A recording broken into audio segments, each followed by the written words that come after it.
What's going on, everybody? Welcome to the Filsinger Games Character Spotlight with Mike and Brock. Mike, And I'm Brock, and tonight we're kicking off CPC 2107 with Kara, Kara, Karah, the Jungle King, Kara. I think I call him Kara. and Gila. I actually really like this drawing. It's good. I think it's actually an improvement over the Snelly one, I think. Yeah, because it's different because it's sideways, so you get a different perspective. I like the multiple sets of teeth. Yeah, and considering the fact that it's a Bendis, Hmm. I like it. makes He did a good job on this one. it all the more impressive. The pose is very similar to what Larry did. Yeah, But like the way it's cropped, it makes it look totally different. A little more and both these ferocious are looking. and both these are slight upgrades. Very slight. Well, they're decent upgrades. Yeah, Um, Gila, his his birthday bash numbers were -27, -26. This card is a 12, 13. So, and then we'll get to Kara whenever we talk about him, I guess. But yeah. So we'll start off with Gila Man here. he was always one of my favorites, just because, me and I like the aliens and stuff Yeah, like that. And he was a fun, lovable loser. And this card came out right when I was getting into the game, so that was cool.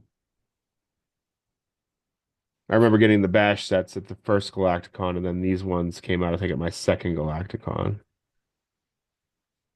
if I yeah. remember correctly. For me, he's in the same boat. You know, I always like the aliens, Hmm. and I have him in my down in my UWA, my bottom tier Fed, and he's teaming up with a creation of yours called Illustrious. Oh, nice. This is before the upgrade, Okay, I was gonna say and they're called Alien Nation, that's cool. and I might as a have. tag team, they're also pretty horrible. Because the first Illustrious was not that good. He's just got a big finisher. Right. He's What got if that I Wildcat thing. what if I have him nearby for reference? I probably do. I'll just never find it. Yeah, didn't mean to spring it on you. That's okay. I have his color card here. But I think this Gila has a tag finish, doesn't he? No, he just has the gut check +1, Oh, okay. which is a stomach breaker. I have his wiki pulled up right here. I use that birthday bash Gila card a lot. I'm impressed that you can remember. I just remember, well, because you know me with the lizard people. Yeah, Just can't wait to use them. But and he was perfect because, oh, this guy hasn't had a match in a while. We'll put him in there with Gila, and he'll beat him. it's funny. So I have him listed in my Fed at 6 foot, 219 pounds. So he's just tall and slender, and his official is 5 foot five, 184. That's pretty little. Yeah. He could compete for the AEW heavyweight title though. So his the dramatic reading here. He's Here got we go. Here we go. one of the influx of talent signed to the undercard fodder for the Stars. The diminutive Gila came to the GWF in 2101, lacking talent but full of hope. A slithering cruiserweight befitting his name. Gila never rose above the bottom few matches on a card, while without the benefit of a manager, Doomsayer offered him the chance to enter the Transvolver and become part of his team. But Gila wisely turned him down and instead accepted an offer from Tarak to join with the Savage Kingdom.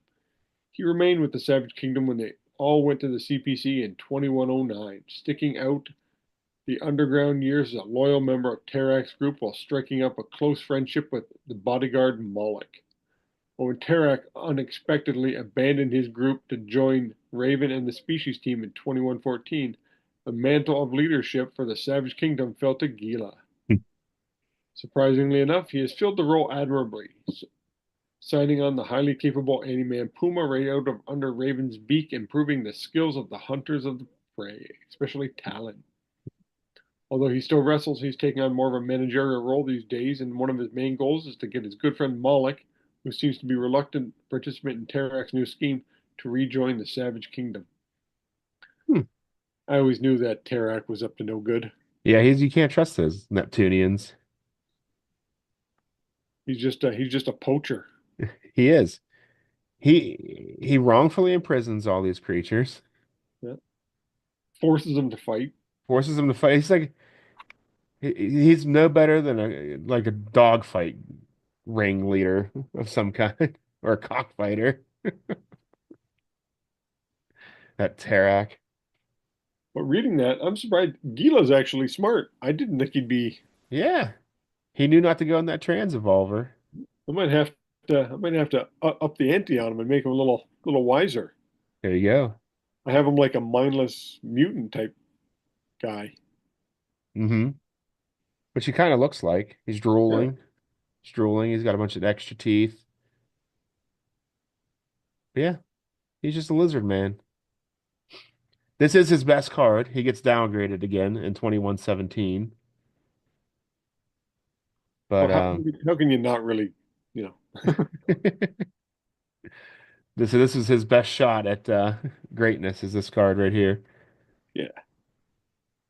He's got +3 agility, +1 power, 7/4 pin. Ropes are C and everything else are a B.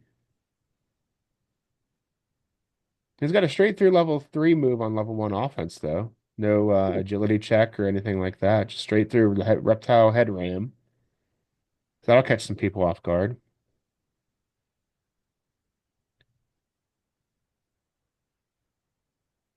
But yeah, he's what you would expect him to be. Doesn't look, I mean, it's not terrible. No, he's and so because I don't follow storylines, I don't read the books. I did not realize he's a lovable hero. Yeah, No, he's a good guy. I have him as a good guy, but Hmm. I didn't realize he was. Because you look at him, he looks kind of like a bad guy. He does. You don't look at that guy and went, "Oh, that guy's a hero." Focus. It won't focus again. I blew it. For anybody who's interested, this is what Elostras's new card looks like. The full color version. Yeah, his old card is just black and white or green and white, I think. It's black and white. Black and white. Same artwork, Yeah, but just colorized. when he was purple, surprised me. That was only because of Twitch, honestly. The purple and yellow. I use those colors a lot just because of Twitch. And he's the one-eyed, one-horned purple people eater. Purple people eater. Yep. Because he has one eye. He has several horns, though. Now he hasn't held on his card. He's never held a title. He has injured people for a total of 12 cards, so he's got a little violent streak with me. He lost his first series of feuds. He lost against Eagle, lost against Meteor, lost against Meteor, lost against Meteor, drew against Meteor. Ooh, Yep. Uh, beat Toxin somehow. I don't know how. that's an upset. Yep. And lost Hammer.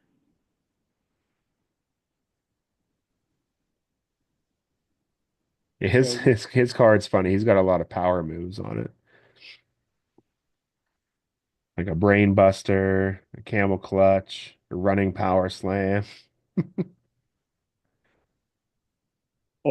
that +1 Yep, slimy bear hug. And his 184-pound frame. at 5'5". Yeah. He tries. He puts in the effort, I guess. Oh, that's that's the thing with the enhancement guys is they have that. Mm-hmm. I think you can do more story arcs with the enhancement guys if You you want could. to. Mm-hmm. I like that they're all part of teams too. They're not just cannon fodder. They all serve a purpose on a team too. Yeah, some of them can be the Virgil slash whipping boy. Mm-hmm. You know, others can be used for a comedy act. Right. Others try to take it serious. Mm-hmm. Gila is one of those ones who tried to take it serious, I believe. Even try to rescue people from Terax's slave pits. Yeah, Tarak is no better than Joe Exotic.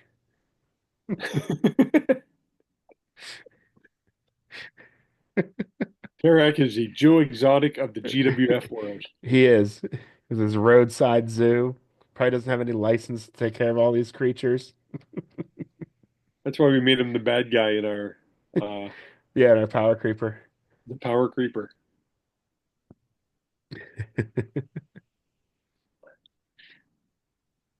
Well, since he's enhancement, we really can't upgrade him or anything like that. I mean, we could, but we'd have to change more than one thing. Yeah, Yeah. but I think I think for what he is, he's decent. He's perfect for what he needs to be. He's not gonna beat Chaos, but he might upset like a Vanity. Hmm. Yeah. He'll pick up a win here or there. And if he's on his own against another low tier guy, you got a 50-50 shot. Hmm.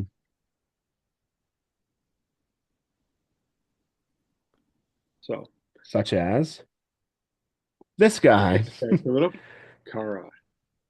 the Jungle King. He used to be the Jungle Lad, but now he's the king. He's growing into his own. Hmm. What is his His raw ratings went from a 410 to a 1536. So he's a decent tag wrestler. He's got 8 tags on his card, so that helps. Stat wise, he's pretty similar to Gila. He does have that tag finisher, though. That's a +2. Oh, he's got the +2 finish. Okay. Yeah, I he didn't have teams that. with Talent officially Yeah. I think I as have Hunters him of Prey. I think I have him as a tag team in my UWA Okay. from their very early days.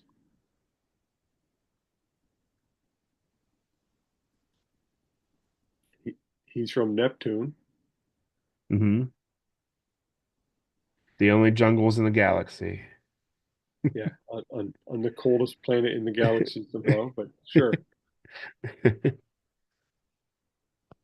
I think the odd time Tom doesn't think these things out. It's all right. It's in the future. Maybe things change a lot in the next 50 years. Yeah, there's giant greenhouses. Okay, the dramatic reading. Hmm. Upon his arrival in 2103, Kara didn't stir up much in the way of controversy or wins, for that matter. As part of the undercard Savage Kingdom team, he did very little for Tarak's squad until 2107, when he became Wildcat's partner in the Hunters of Prey tag team. The high-flying duo made some waves despite not contending for any titles. When a court order forced the GWF and CPC to split into separate entities, Tarak took his squad to the CPC. Kara teamed with Wildcat before the feline fighter turned on his teammates to join Species, a move followed by Tarak a year later. Now with Gila guiding his career, Kara has not progressed quite as quickly as his current partner, Talon. But maybe with some time and a little more persistence, Kara will blossom as a former undercard fighter like Ursa Major have before him. He comes in at 5'10", 223 pounds. Oh, I had him at 5'11", 185. That's close. Yeah. It's pretty thick for that weight. Yeah. This is another decent Bendis drawing. It's got some definition. He's got some abs. Yep. Looks like he's carrying a dagger, Hmm. because why not?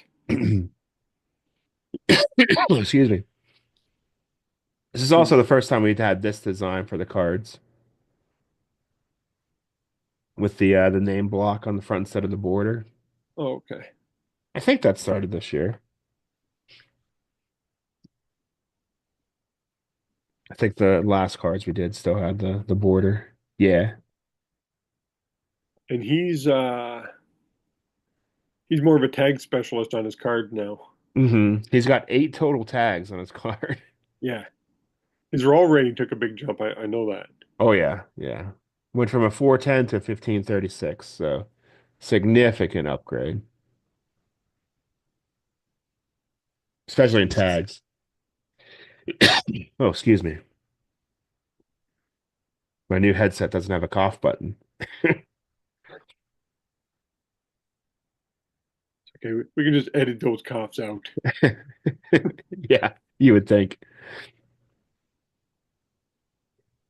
But yeah, he's not too bad. Like I said, when we're starting to set off, we usually start off with the lower tier guys and and build up. Work our way up to the big guns. Yeah. He's got a -1 agility, +2 power, pin rating of 5.2. He's got an A in ropes, B turnbuckle, C in ring, and A in death jump. So he can turn a match around on death jump and a 4 disqualification. I don't think we usually read that though, but he's not going to get DQ'd much. It's the two pin that's surprisingly as well. hmm He's got 3 downs though to on level Yeah. 3 to counter that.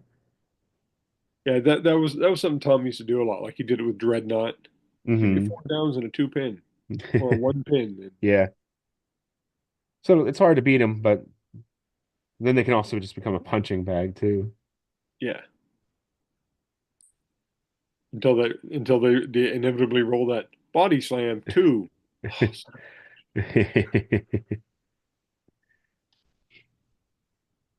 Oh, that's what he goes for. Just just hope somebody rolls that one. Yeah. Hey, I'm back. Because he's got what, one reversal on level two? 2. They're both ones though. Oh yeah. Okay. He only has 1 on 1, which is a 2. But a whole bunch of tags. He's got 3 tags on level 1 and 2, then 2 on 3. He's gonna tag. I mean, as a tag guy, he's gonna be hard to beat. And he's always had a much better partner in Talon. I'm not too familiar with Wildcat wasn't that great, but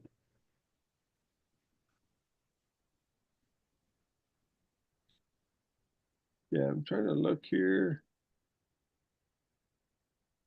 yeah, Wildcat, he's a little better than him, but Actually, I I'm looking at the cards here, and it looks like I had Gila and Karah as a bit of a tag team at one point. they're in the same team. Makes sense. Yep. They would work well, I guess.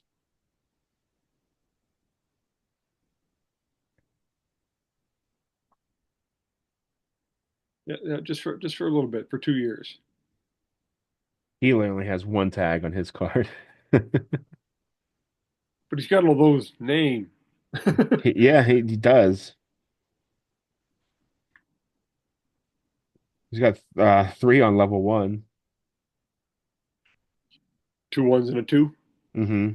Two twos and a 1, two actually. twos and a one. Oh. Yeah, he's not messing around.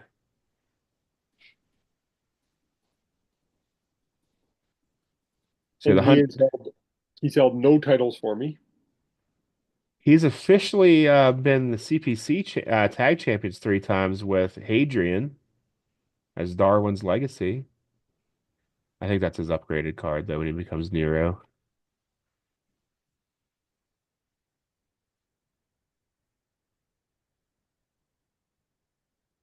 It's one of those things. What can you do though? Hmm. He's gotten a little better. which is I kind of like to see. You don't have to see it with every enhancement guy, but every Hmm. so often you want to see one break out. Yeah, I agree. Maybe not to like superstar status, but at least upper Oh, mid card. yeah. So it didn't happen with Gila, but it's going to happen with Kara. Hmm. The It's not, Jungle King. yeah, it's not too bad when it happens. No, no. I miss the progression in today's cards. Yeah, because you see a lot of guys come in for anywhere from 5 to 10 years, and then they're gone. And they're Which, which is fine, but yep, they move on to another Fed. hmm yeah, we get them in their prime in the GWF now instead of watching them develop, Yep. which kind of makes sense. If the GWF is supposed to be the biggest and the best wrestling promotion out there, they wouldn't have too many undercard guys running around. No. Oh no, I get it on how it's done. Hmm. But we can shift gears and head into our Mount Rushmore. Okay. And it's since we got two enhancement talents, it's our favorite GWF enhancement guys. Yep. So would you like me to start or you to start? It doesn't matter. You can go first if you want. Okay. Well, I'm going to start off with these two guys first. Astro Turk and Black Hole Bart. I'm Those are going to good make them ones. just as a one because I really enjoyed the loser tag team. Uh-huh. The Ding Dongs and all those the Malkies, all those guys. They were they were fun and amusing to watch, and the giving them a gimmick of cowboys, great. Uh, I will follow it up next with Gila. I was a big fan of Gila. I still am. Hmm. He's going to be on my list too. Yep. Just he's an alien, cool looking dude. Next up, Pollux. It's one of my favorite art cards from Bendis, Hmm. and the alien looking guy, but his finish is what does it for me. Pin with the ropes. Yeah. He's a Yeah. jobber that cheats. It's just it's fun when he does that. Um, I think my next one. Trying to think. So he, I'm going to use him as enhancement, but I'm going to say mutant. Yeah, I would consider him enhancement, especially with that first set. Yeah, and because he was just one of the original alien guys, and he was just a violent, mean creature. Hmm. And then for my what do you call it? The Honorable mention. honorable mention, Billy Joe Boxer. No, no, I just Hey. just wanted your attention there. Uh, no, I'm going to go with another one. He was for most people. Death Knight. Yeah, Death Knight. That he he's got him and He Omega, didn't do man. no he That didn't that do for no Pete Beck stuff with me, but he was just that original card. I like the art, and I just thought it was a neat looking like he was a space knight. hmm Yeah, he was. I mean, he had a good look. He Yeah, was fun. He was always a part of the main team.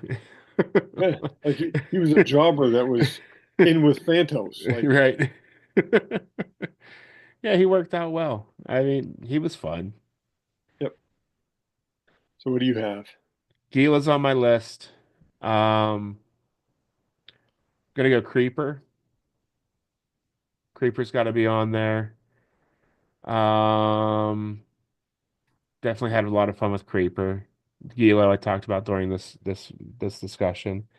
Just used him a lot because And you never knew with that bash card, that birthday bash card. You never really knew if he was a good guy or bad guy. He was just kind of dropped in there, so Yeah. you could use him as an enhancement for both sides. So I use that card a lot, especially the green one. Creeper because he, big alien guy. Um,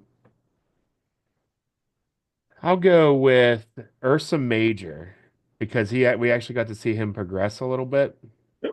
I think that's a fun one. Like he actually became a pretty big star. Let's see.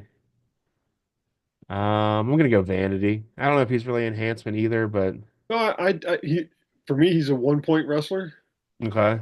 Anybody 1 points enhancement? Yeah, he might be a step up. He's a step up from the other guys I mentioned, but definitely enjoyed him. He was just a fun character. And in my honorable mention, I'm gonna go Omega 2087 because he was the worst card in that set. I actually turned it into a storyline that like because I played with just that first set for a while. Yeah, And I ended up turning him heel, and he was like demanding respect because he's a legend, but yet he just gets beat all the time. I actually turned it into a story, and so I'll put him as my honorable mention, that's actually pretty Omega, funny. because he was the biggest star there was, but then he just hung around too long. He Ric Flaired it. He did, he definitely did, but he quickly moved out of the picture. So that's why he was an honorable mention, not a Yep. on the mountain. No, no, you really can't go wrong in who you're gonna pick. No, They're all, no. they're all decent enough. Yeah, and I think the ones that both of us picked had good stories to go with them, and they were definitely lovable Or, losers. or there was something with them. Like I said, Pollux. Now, when I was at the Galacticon, um, I can't remember who. Somebody gave me their Pollux card because they hated the character. They just thought it was, they didn't use um, gimmicky guy. Didn't use enhancement guys. Didn't like them. Yeah. So they're just talking about tossing it out, and I'm like, I'll take it. Yeah. So I had Pollux, and I called him Pollux one, Pollux two, Son of Pollux. and I added a couple tags to their card, but I gave them the same ability as the Killer Bees.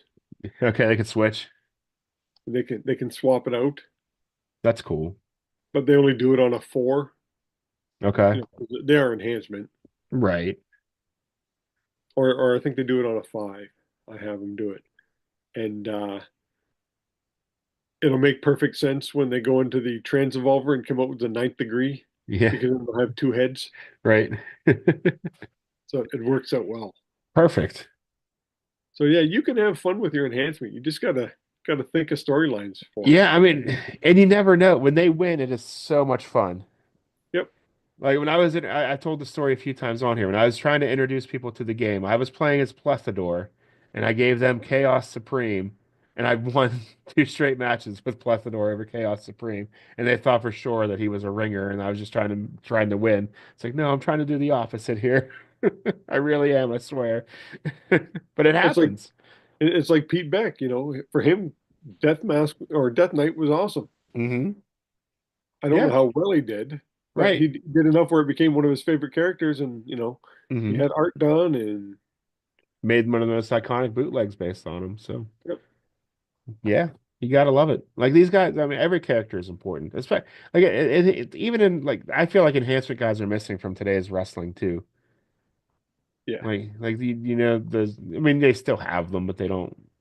You know, it isn't as egregious as it used to be. There's no Frankie Williams and Salvatore Bellomo, and Yeah, Barry Horowitz.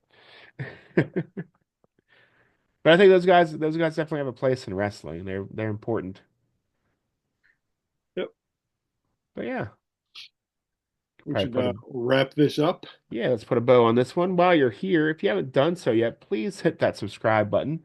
If you enjoyed the video, give us a thumbs up and scroll on down to the description where you'll find all of our friends who make Filsinger Games related content, including the official Filsinger Games podcast roll up, the Legends team's Uncharted Territory, Dizzy Dice from Lee Lamprey, solo promoter from Grant Pachoco. Grant is also here on YouTube, along with Dave Little's Heartland Championship Wrestling. Brad plays 81.